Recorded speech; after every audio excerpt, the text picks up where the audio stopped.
मुझे बहुत बचपन से आता है, मैंने किया है। और अभी एक मावान में आप लोगों को, अब पूरी एक्शन की फिल्म है मावान, चंदन अरोरा के डायरेक्शन में रजत मुखर्जी ने कॉन्सेप्ट वो डिज़ाइन किया था और लिखा था, चंदन अरोरा उसको डायरेक्ट कर रहे हैं। वो पूरी एक्शन फिल्म है। और मुझे लपचू खेलना अच्छा लगता है तो मुझे कबड्डी खेलना भी अच्छा लगता है। क्रिकेट के लिए प्रैक्टिस नहीं है, तो जो आदमी लपचू खेलने में समझ लो कॉमेडी है, लेकिन कबड्डी खेलने में समझो एक्शन है। तो मुझे अगर मनोरंजन के फील्ड में हूँ तो जितना बैटिंग करना अच्छा लगता है उतना ही बॉलिंग करना अच्छा लगता है, उतनी फील्डिंग करना अच्छा लगता है।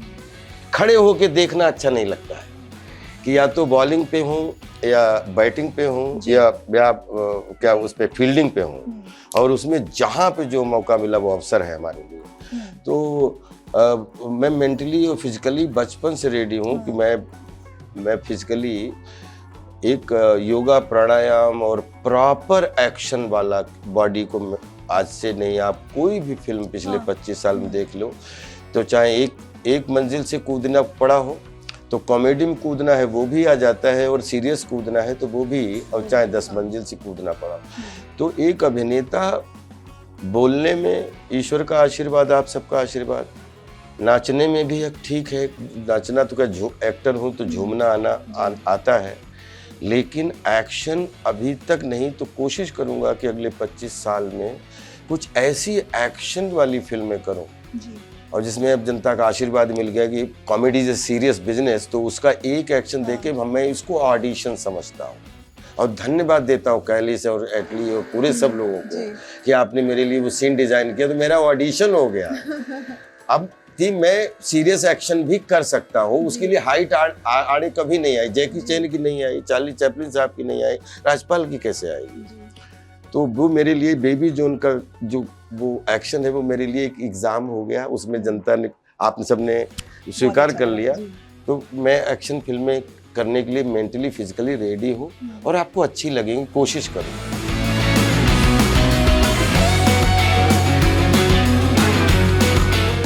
500 करोड़ रुपए फिल्म से प्राइज मिल गया कि जिसमें एक इतनी बड़ी फिल्म जिसके इटली और जिसको विजय थलापति ने किया हुआ है, एक रिमार्केबल फिल्म, और उसको हिंदी में बनाने का जिम्मा लेके इतने बड़े लेवल पे मेहनत और खर्चा करने के बाद अगर राजपाल यादव 25 साल की सिनेमा की अपने सिल्वर जुबली पे अपनी देश की बहन बेटियों के लिए एक सिनेमा के माध्यम से आवाज उठा सके, तो इससे बड़ा सौभाग्य किसी अभिनेता का क्या हो सकता है। उसके उस अभिनेता को जिस कॉमेडी इमेज है और वो उसके आंसू निकल रहे हैं कि ये जेन्युइन हो रहा है। तो आई थिंक मेरा ये जन्म लेना, मैंने तो हाफ सेंचुरी में लगभग 500 जीवन जिए हैं, लेकिन बेबी जून के इस राम सेवक ने मुझे अलग ही जन्म दिया है। और मैं सौभाग्यशाली हूँ कि जैसे मैं हमेशा मजाक में नहीं, हर प्लेटफॉर्म पे, चाहे एयरपोर्ट हो चाहे कहीं हो, नारी शक्ति बोलता हूँ, क्योंकि मुझे जो कुछ भी मिला है वो सच में कभी बेटी के रूप में, कभी माँ के रूप में, बहन के रूप में, प्रेसी के रूप में, पत्नी के रूप में, कितने रूप हैं। और ये ऐसी एक भगवान की संरचना है कि जिसमें एक पुरुष दुनिया का जो काम कर सकता है वो एक लड़की कर सकती है, लेकिन एक वो जननी भी है, वो जन्म दे सकती है, आदमी जन्म नहीं दे सकता। और जन्म देना एक जच्चा को अपनी जिंदगी को खतरे में डाल के एक बच्चे को जन्म देना, जिस दिन हम ये समझना शुरू करेंगे तो भारतीय कल्चर दुनिया का सबसे बड़ा कल्चर है। और इसको मैं बहुत गंभीरता से लेता हूँ, इसलिए इतनी सरलता से एक्टिंग कर पाता हूँ कि जिस दिन वो बेबी जोन की वो लाइनें लोगों को समझ में आने लगेंगी, लोग अपने घरों में अपने आप से डरने लगेंगे। शेर चीते से डरने की जरूरत नहीं है, आप अपने आप से डरने तो शुरू करो। तो पहला डर क्या है, अपनी माँ को देखो, ये एक दिन बच्ची थी, ये भी घर से निकली थी, फिर ये अरे बाप रे ये बहन के रूप में बड़ी हो गई, फिर ये पत्नी के रूप में खड़ी हो गई जी।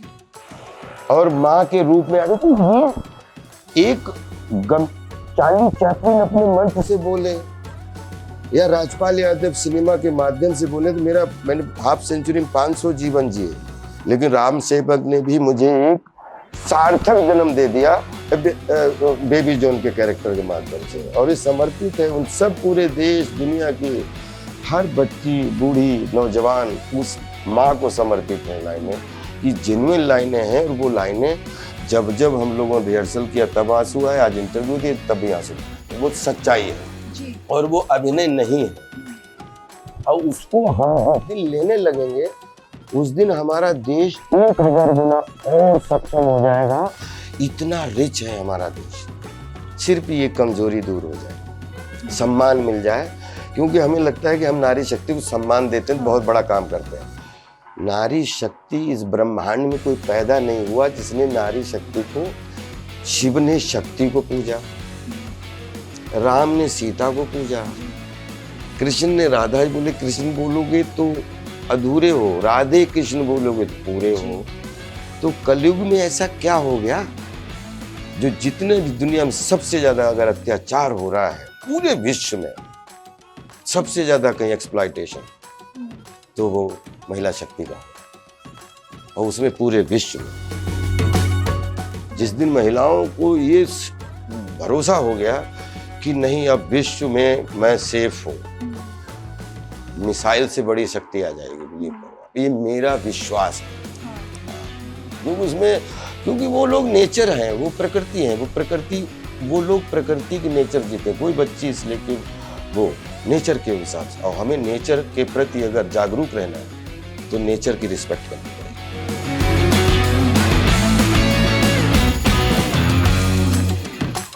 % हमने कहा कि इस फिल्म से, ये तो इस रोल की तलाश में था मैं। अच्छा। क्योंकि बहुत दिनों से कि कुछ ऐसा करने को मिले कि जैसे किसान करने को मौका मिले।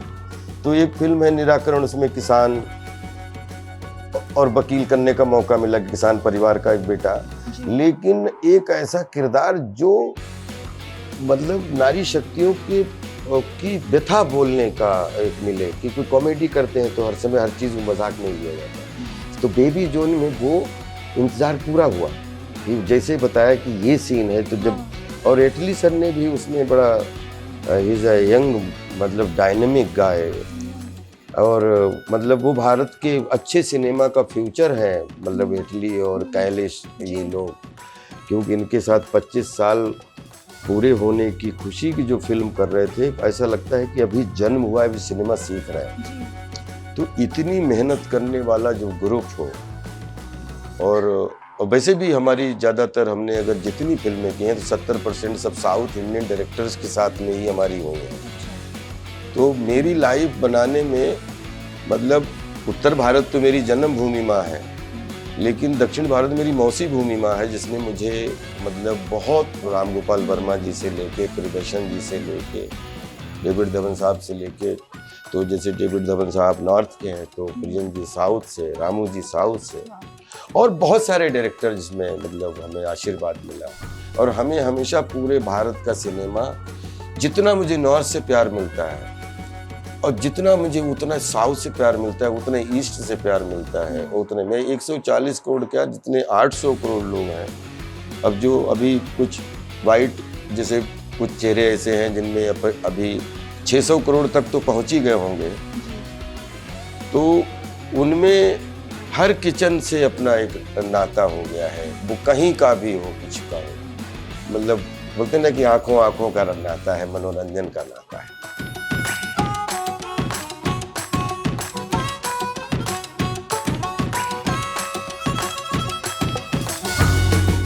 मुझे विद्या बालन बहुत टैलेंटेड एक्ट्रेस है, और हमें तो बहुत अच्छा, इतनी स्वीट इंसान, इतनी पॉजिटिव, इतनी बढ़िया को एक्ट्रेस। और इस बार तो भूल भुलैया 3 माधुरी जी के साथ में, क्योंकि जब मैं एंटर हुआ तो उन्होंने थोड़े दिन के लिए इंडस्ट्री, क्योंकि शादी और फैमिली, तो उसके बाद में मुझे बहुत अच्छा लगा कि मैं बहुत बड़ा फैन हूँ माधुरी जी का। और पहली, दूसरी, तीसरी, लेकिन एक आपके सामने एक सबसे एक इंटरेस्टिंग बात बताऊं, जो मैं सेट पे कह रहा था कि 3 में 3 हो गई हैं, भगवान करे 13 बने, वो भी सुपर हिट हो। अभी 3 में एक ही आदमी, एक किरदार ऐसा है जिसका नाम है छोटा पंडित, जिसने सिर्फ मंजुलिका को देखा है पहली में, तब से रंग बिरंगा घूम रहा है। मुझे लग रहा है सबसे ब्लॉकबस्टर जिस दिन फिल्म बनेगी, सबसे ज्यादा ब्लॉकबस्टर जिस दिन छोटा पंडित मंजुलिका और की जोड़ी बनेगी। क्योंकि अभी तो जिस दिन छोटा पंडित मंजुलिका अलग अलग कोनों में, मतलब पंडित जो है वो परिधि पे खेल रहा है, मंजुलिका केंद्र में खेल रही है, लेकिन मंजुलिका को देखने वाला एक ही शख्स है तीनों में। जिसने मंजुलिका को देखा वो पहली में, तब से वो रंग बिरंगा घूम रहा है। अभी मंजुलिका और वो आमने सामने एक्चुअली आए नहीं है। जिस दिन छोटा पंडित वर्सेस मंजुलिका हुआ, उस दिन ये देखना ये क्या कांड करेगी। मैंने बोला कि आप और 10 बनाओ, लेकिन जिस दिन छोटा पंडित को आपने फ्रंट में, मंजुलिका को, दोनों को, जिस दिन एक फिल्म जरूर बननी चाहिए छोटा पंडित और मंजुलिका को पहले, जिसमें बाकी किरदार जो है वो सपोर्टिव किरदार हो, लेकिन छोटा पंडितों की डायरेक्ट भिड़ंत हो तो क्या क्या कांड हो सकते हैं।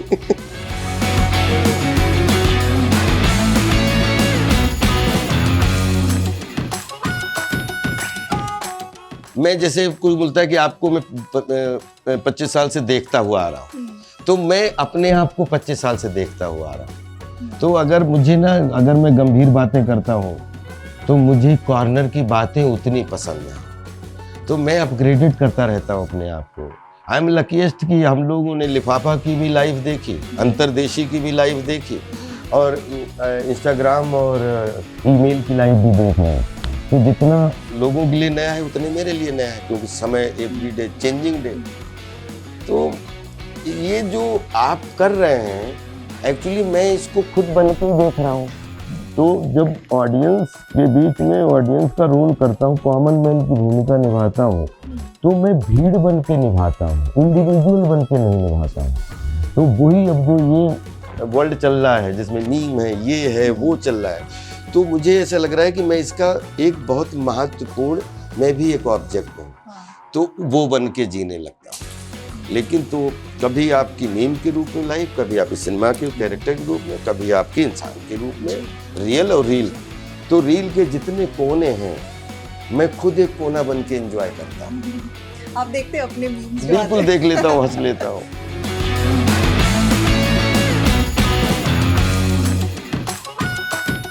चार्ली चैपलिन साहब ने एक लाइन बोली थी, चार्ली चैपलिन साहब ने एक लाइन बड़ी अच्छी बोली थी कि मेरा दुख अगर किसी का सुख बन जाए तो मुझे मंजूर है, लेकिन मेरा सुख किसी का दुख बन जाए वो मुझे मंजूर नहीं। मैं पिछले 25 साल में जो भी करने की कोशिश की, क्योंकि एक एक्टर के बस में सब कुछ नहीं होता। एक एक्टर 5वां इंसान होता है, पहले राइटर होता है, फिर स्क्रीन प्ले डायलॉग राइटर होता है, फिर डायरेक्टर होता है, प्रोड्यूसर होता है, कैमरामैन होता है, आर्ट डायरेक्टर होता है, एक्टर होता है। लेकिन मेरी ये कोशिश रही कि जो भी मेरा अभिनय हो, आगे हो या पीछे रहा, मेरी हमेशा कोशिश अपर द बेल्ट हो, जिसमें मेरा मनोरंजन बच्चा, बूढ़ा, नौजवान, वो मैं उसी सिनेमा का ही, मैं किसी सिनेमा की कोई बुराई नहीं करना चाहता, क्योंकि हजारों साल से ये अलग अलग प्लेटफॉर्म चलते हैं, और स्वांग भी होता है, नौटंकी भी होती है, नाटक वासुदेव कृष्ण वासुदेव किस्सा भी होता है, ऑर्केस्ट्रा भी चलता है, टेलीविजन भी, VCR भी चलता है, फिर भजन कीर्तन भी चलते हैं, और स्वांग भी चलते हैं। मेरा जो सिनेमा हो, जिसका मैं हिस्सा, जिसमें मास क्लास के साथ हूँ, वो किचन में बैठ के खाना खाते हुए किसी को उल्टी नहीं आनी चाहिए, और मतलब अब आपका कि मतलब थोड़ी देर सीन निकल जाए वो नहीं होना चाहिए, और मेरी बेटी मेरा सिनेमा मेरे साथ प्यार से बैठ के देख पाए। मैं उसी सिनेमा को पूजता हूँ, मैं उसी का हिस्सा था, हूँ और रहना चाहता हूँ। सारे सब कहते हैं अच्छे, जो आपने भूल भुलैया बोला, हंगामा, जितने एक दिन कह रही थी बांडिया, आपने पापा बांडिया किया है, ठीक है, तो बोलती है कि ये आपने, तो बेटियां एक्चुअली मेरी टीचर हैं। आज जो मैं मतलब महिलाओं के बारे में इतना अंदर से, तो शायद ये बेटियां नहीं होती तो इतना अच्छा, मतलब जो परसेप्शन होता है हर चीज़ का, उसमें मेरी बेटियों का बहुत बड़ा योगदान है। वो मेरी गंगा जमुना सरस्वती हैं तीनों।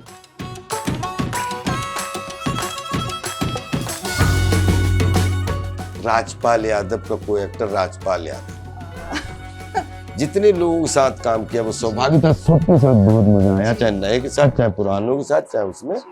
और जो भी मिला, जितने किरदार मिले, कोशिश की कि वैरायटी उनमें डाली जाए, अलग अलग मानसिकता डाली जाए, टाइप कास्ट ना हो। एक कैरेक्टर फेमस हुआ तो उसके अलग दूसरा किरदार ना करूं वैसा। और जितना लगभग अपने 14 साल की उम्र से एक्टिंग शुरू की थी, और आज जितने भी हाफ सेंचुरी से अब शुरू हो गई जिंदगी, तो 500 चरित्र जिए होंगे, मतलब सब मिला के, नुक्कड़, टीवी और सिनेमा और मंच और जितने भी प्लेटफॉर्म होते हैं। आई थिंक हर कैरेक्टर करने में बहुत मज़ा आया, और कोई भी कैरेक्टर ऐसा नहीं है कि एक दूसरे से मेरी नज़र में कम हो। हाँ, मैंने कभी सोचा ही नहीं, मैं कभी एक बार जब खाली पेड़ बना के खड़ा था एक उसमें, तो मुझे ऐसा लगता है कि पेड़ की पूरी जिम्मेदारी है नाटक हिट करने में।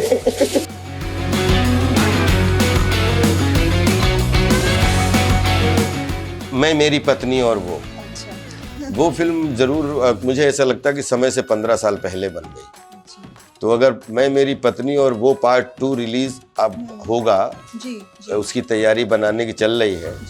और चंदन अरोरा साहब ने ये बहुत बढ़िया कहानी, क्योंकि ये बहुत एक्साइटेड हूँ कि मैं, मेरी पत्नी और वो, क्योंकि वो जीवन घर घर का जीवन है, और उसमें जीवन जीने के 2 ही फ्रस्ट्रेशन और डिप्रेशन आते हैं कॉम्प्लेक्स से, और वो हमारी बहुत फेवरेट लाइफ जीवन है जो एक से उसमें, तो वो रिलीज हो, और तो मैं मतलब सौभाग्य समझूंगा। और पार्ट 2 2025 में वो तैयार होने जा रही है, तो उसके लिए बहुत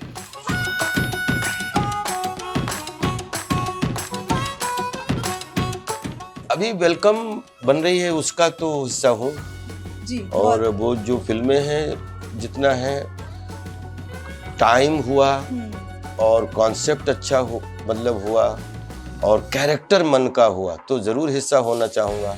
लेकिन अब खाली ट्रैक के लिए किसी फिल्म का हिस्सा नहीं होना चाहूँगा, अब जिम्मेदार कैरेक्टरों का हिस्सा होना चाहूँगा, चाहे वो कितनी बड़ी फिल्म हो, कितनी छोटी। थोड़ा सी जल्दबाजी है, उसकी रिलीज पता लग जाए तो तुरंत बताएंगे, लेकिन बहुत बढ़िया, सब लोग बहुत एंजॉय कर रहे हैं। और वेलकम टू द जंगल मतलब एक 25-26 कलाकारों का एक बहुत प्यारा गुच्छा है, और अहमद खान डायरेक्टर हैं, और फिरोज नाडियाड जी जो हैं वो उसको प्रोड्यूस कर रहे हैं, और अक्षय कुमार जी से लेके, सुनील मिन्ना से लेके, मतलब लगभग पूरी परेश जी से लेके हम सब लोग 25-27 एक्टरों का जमा बाड़ा है। बड़ा मज़ा बहुत आ रहा है, हमें लग रहा है ऑडियंस को बहुत मज़ा आएगा।